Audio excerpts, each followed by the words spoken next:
Sheryl Connelly, our guest, Ford Motor Company, is her home. Who does Ford own now? So we own Ford, the Ford brand and the Lincoln brand. Period, because you had Volvo and Jaguar and Aston Martin. We used to have a much larger portfolio, but the economic reality was that we wanted to take all of our capital resources and innovation investment and deliver it on these two key cornerstone brands for us. So we put everything we have in the Lincoln and the Ford brands. Okay, so take me to Faith Popcorn. She runs the Brain Reserve, and she is the Miss Trendy Pants, or Miss Trend Pants, for sure. She was the one who made futuring a household, word, right? So she was ahead of her time, and through the Brain Reserve, really started organizations, particularly from a marketing standpoint, to start talking about what are the trends, how can they translate into future insight, and how companies can incorporate them to their competitive advantage. So certainly a pioneer in this field. For sure. So back to the aging thing. You're aging, it's hard to get in and out of your car, perhaps if you're not aging well. What about opening things, doors? The new, is it the Fusion? So the Fusion is one of our new vehicles that will feature in the Vancouver Auto Show, and it's never been shown in Western Canada before. So we're really excited about it because Ford, in terms of its it is. We're going into a whole new design DNA, and we think that this nameplate showcases the direction in which we're going. This is our embodiment of the future. So the styling cues in the future will all be taken from this design. The other vehicle that we're going to be featuring prominently at the auto show is the 2013 Escape. And the Escape has so many neat technologies, a lot of sensor-based technologies. So we have a blind spot alert. So for instance, if you're traveling on the road and you're ready to merge to the lane right or left, your mirror will tell you whether or not it's safe to change lanes. It has a cross-traffic alert, so if you're backing out of a parking spot and a car is about to T-bone you, your car will warn you and tell you, that. Talk or beep? It'll beep. It'll beep through a sensor. But our favorite, our most exciting technology that we have is this new hands-free lift gate. And so what happens is that you have your key fob, and if you have it in your pocket or your purse and you approach the vehicle, all you have to do is a gentle kick under the bumper, and the lift gate opens all by itself. And so, for instance, my colleagues and I got to spend the weekend in Whistler skiing. So if you're unpacking all of your gear, your skis, your boots, your poles, once you have everything in your arms, you kick your foot underneath the gate, and it closes for you. How great, because tired at the end of the day, many runs later, and you've got all your gear, and you put your skis up against the car, and they fall over. Of course they do. Scratching the car in the process. Scratching the car in the process, and all of that. So well thought out, and that you could use that young or old, coming out of the grocery store with a load of groceries and a baby. And that's that universal design. So, we might have something in particular that we're trying to address, but we have to design it in a way that it has broad appeal, that everyone will resonate with this feature. When you're doing future research, do you do it on the naming of the car? Yes, it's a Ford, but it's a Ford Fusion or a Titanium or an Escape. And how do you decide, is that a good name? So would somebody want to say, I'm driving a Pinto?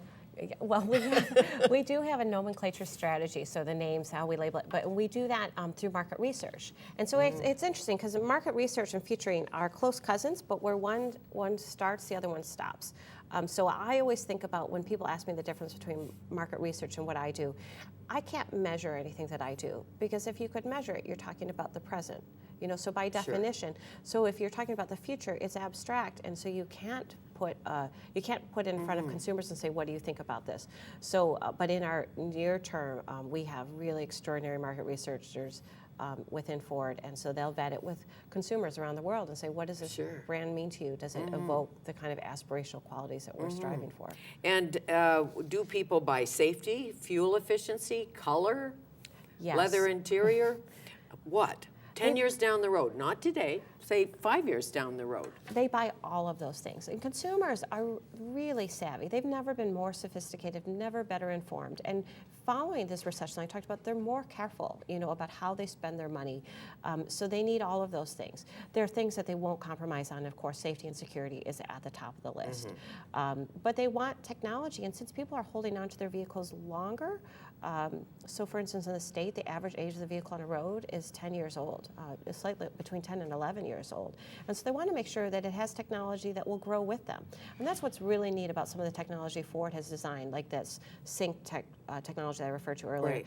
You could change your cell phone several times over, but it'll continue to work seamlessly regardless of what manufacturer or brand that you bring into it. Okay. So we have to partner a lot more with strategic brands, so we would talk to Microsoft about what they're looking at in the future, Nokia, different brands to see what's going on. Right, and then you're still thinking Euro model, Euro styling, car that works in Vancouver and car that works in France. So you do that and you think, well, the French don't eat in their cars. They're much saner than we are. They actually stop for lunch. I learned that the hard way when I tried to bring a croissant into a taxi cab in Paris. Oh, I know. And they don't, they drink coffee at the cafe, mostly. So if you're making a Ford for France, would you put a cup holder in it or not? Or I don't mean that they never drink, really but good... that kind of thing, an ashtray, because some Europeans smoke more, I think you would know as the futurist. So in terms of those features and functionalities, we do have the ability to adapt some regionally, and I don't know exactly if that translates into cup holders or ashtrays. But those are the types of things that, we would have the global platform where the underlying, the chassis, the powertrain options, and the body style itself would remain consistent throughout the world. But I believe we do have the flexibility of changing a couple of those things according to the regional marketplace. And back to boomers, we could fiddle with our cars. Even I could fiddle with the carburetor. I knew where the distributor cap was. I had a little bit of knowledge. Today, I don't know if kids work on cars, do they? They don't. I mean, you actually need an advanced degree in computer, electrical engineering, mechanical science, because the car, I mean, we think about often that the phone is the smartest thing we own, but actually the car is the smartest thing that we own. I mean, there are, hundreds of mini computers inside the vehicle. Yeah, you've taken all the fun out of it. Now we can't run out of gas. No. Well, we can if we push the yellow light, but in the olden days, just hoped that the gauge was right. Now the light comes on, does the blinky blink, changes from yellow to red, all of that. Well, and that's where these mobile devices are the new ways that people engage with their vehicle. So the types of things that you bring into the car will be different than things that I bring into the car. So for instance, there are no two iPods that have the same playlist, but that's the way we customize our car, is that we decide what kind of music we want to listen to, how we engage it. And what's nice about the technology we have is that you can go as shallow or deep as you want. So there are those who are really technophiles that want to get into things like voice activated temperature control, and they'll say change the climate change through voice activation. And then there are the diehards that say no, I only trust it when I'm doing it with my finger. I like the dial. And I want So you have to be flexible at this point. Down the road, will we be driving? I know you don't know the future, but you study it. Electric cars, hybrids, canola oil cars. What? We don't know, and that's a common question people get asked, futurists get asked, is what's the future energy source? What's the, when do we hit peak oil? And because we don't know and we can't know, what Ford has adopted is what's known as the power of choice strategy. So we have parallel paths of innovation where we're looking at proving efficiency on your traditional gas engine.